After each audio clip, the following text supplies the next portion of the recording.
queens, how you guys doing on this lovely weekday?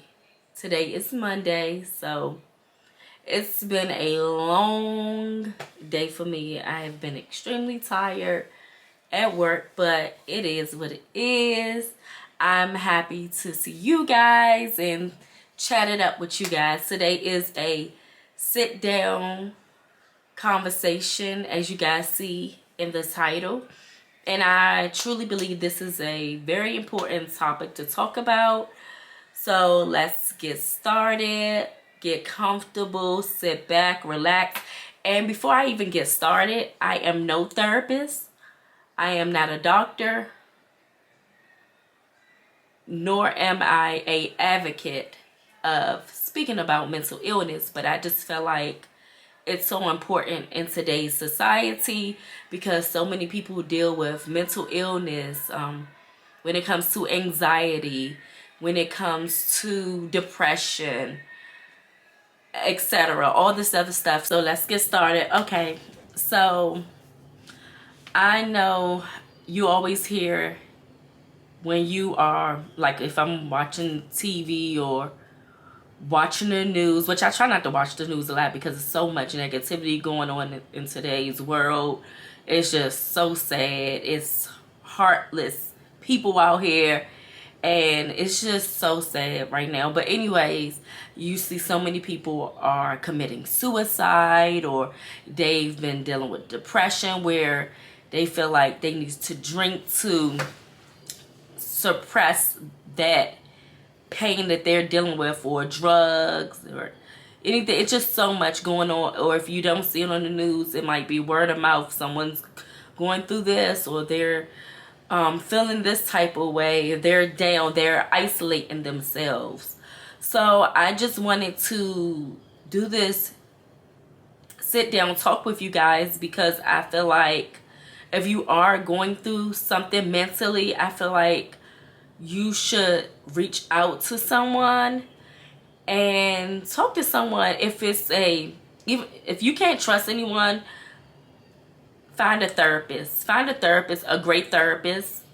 And I would say a therapist who is very knowledgeable, but also someone who's a believer, meaning a believer in God, that they can give you something spiritually as well as something naturally, if that makes sense. But like I said, if you don't feel comfortable reaching out to a therapist, reach out to a family member, someone that you can trust. Reach out to a close friend. You just need to vet and have an outlet. And I also believe when you're dealing with mental illness, I feel like you should express yourself. I don't care if it's if you're artistic, express it through art. You can have a journal, write your feelings down. Well, today I feel like this. Today I'm sad. Today I was happy. Today I don't feel like myself. I want to isolate myself. Little things like that that you can write down on a journal and just express yourself through that. It's just sad seeing people go through, and I know people personally that are going through mental illness or going through depression, and I'm glad that those people can actually come talk to me. Like I said, I'm no advocate, I'm no therapist, but I have always been the type of person where I'm very confidential, and whatever the person have to say or have to vent, they can come to me and they know it's not going anywhere. So, and I will give my honest opinion. I will tell them how I feel about something, or just give them the advice that they need.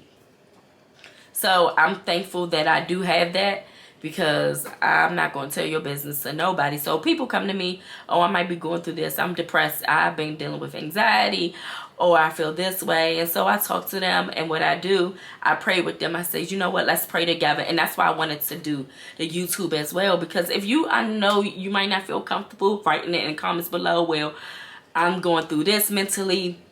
I've been dealing with this, because some people don't like to talk about that. But if you do feel comfortable, I want you to put it down in the comments below, because I want us all to pray together. And Anton and I, we're going to come together, and we're going to pray with you guys of things that you're going through. And if you don't feel comfortable, like I always say, you can reach out on my social media account where I will start putting it down in YouTube because I never put it down there. But you can reach down and send me a message personally and say, hey, Dora, I want you guys to pray for me about this. Or I've been going through this in my past, so can you do that? So yeah, so we will pray for you. We will give you any advice that we can give to you. Like, I go from there. But I have gone through so much as a child. I'm going to speak about briefly some things, but not a lot right now. But we will have another story time about that. So as I was young, I dealt with a lot of deaths in my family. And it first started when my dad passed away. I was 9 years old. And me being me being really young, I'm just like, I never understood why this, why that. So, and make a long story short, he was shot and killed by police officers. To this day, we have not got justice. But that's another story to talk about.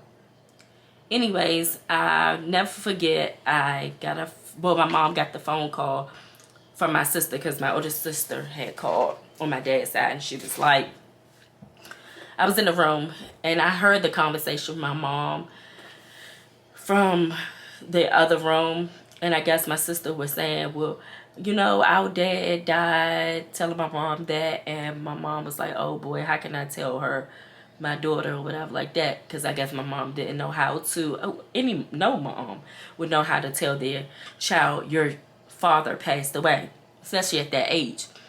So my mom gave the phone to me, but my sister told me.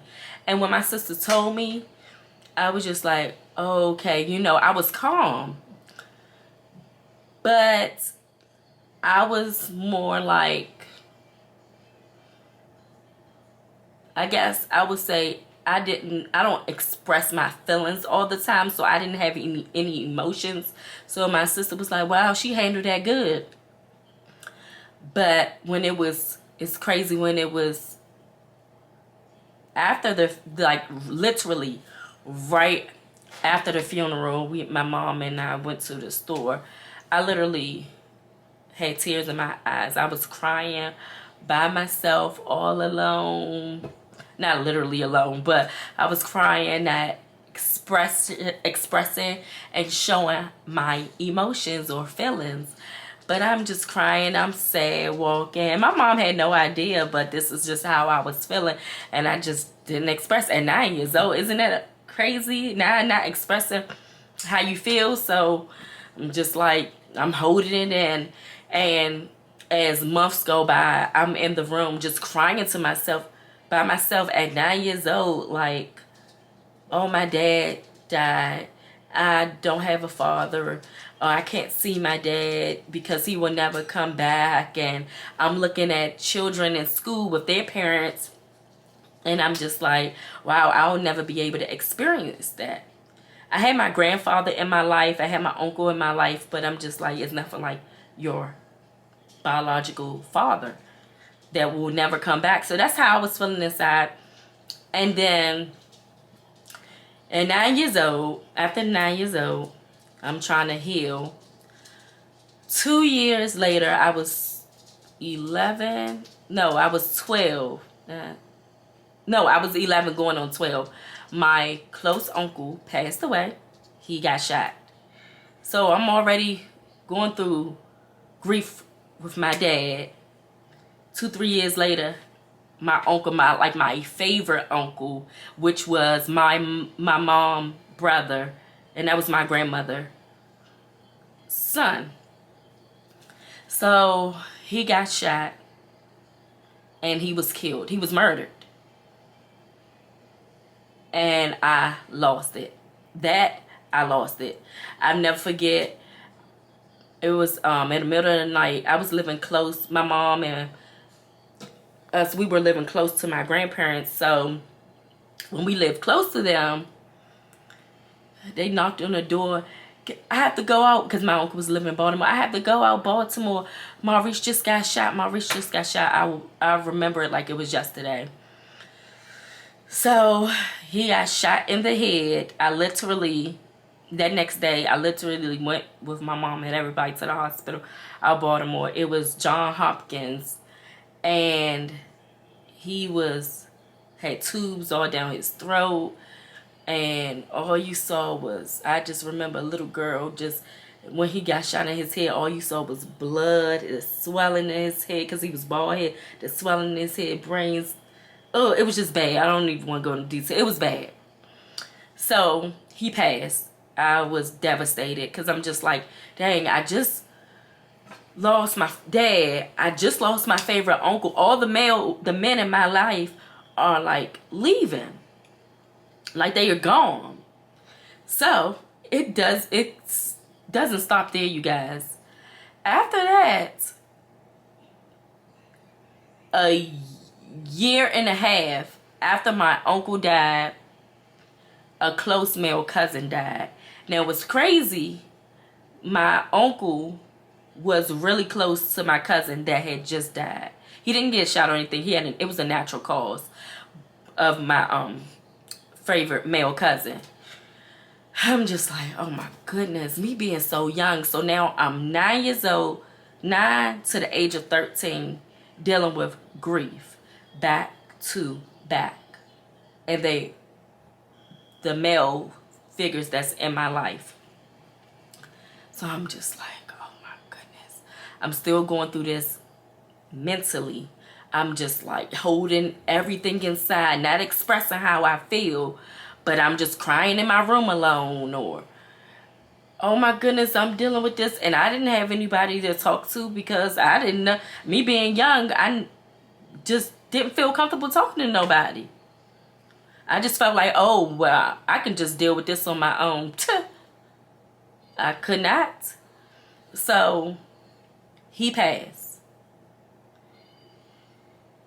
Sorry guys, my camera died, but I am back. So where I left off at. So yes, after my favorite cousin died, I was just devastated. Like I said, I was just dealing with things alone, crying in my room by myself where no one knew what was going on, how I felt emotionally inside, because I held all that stuff inside. And I would literally write poems and write down how I felt, and you know, it was just so much going on. So what's crazy is, like, after I went through all that stuff, that's when, I'm telling you, God is amazing. He know what he's doing. So after all the men had died in my life or whatever, that's when Anton and I actually met at 13. So my cousin had literally died like at around that age, and that's when Anton and I met, and he walked into my life. And then when we had started dating, maybe I think it was like, because I didn't even tell him how I felt or what was going on emotionally. I think it wasn't until we were in the year relationship, and he was just like, wow, you are so strong. You have been through this and you haven't really talked to nobody about it. I was just like, no, I just kept it bottled up. So he was actually the first person I actually like verbally express how I felt emotionally. And the way that he consoled me and comforted me to be so young was amazing. But anyways, after all that, it was just a lot. And then pretty much all the men died in my life, because my grandfather passed a year after Anton and I got married as well.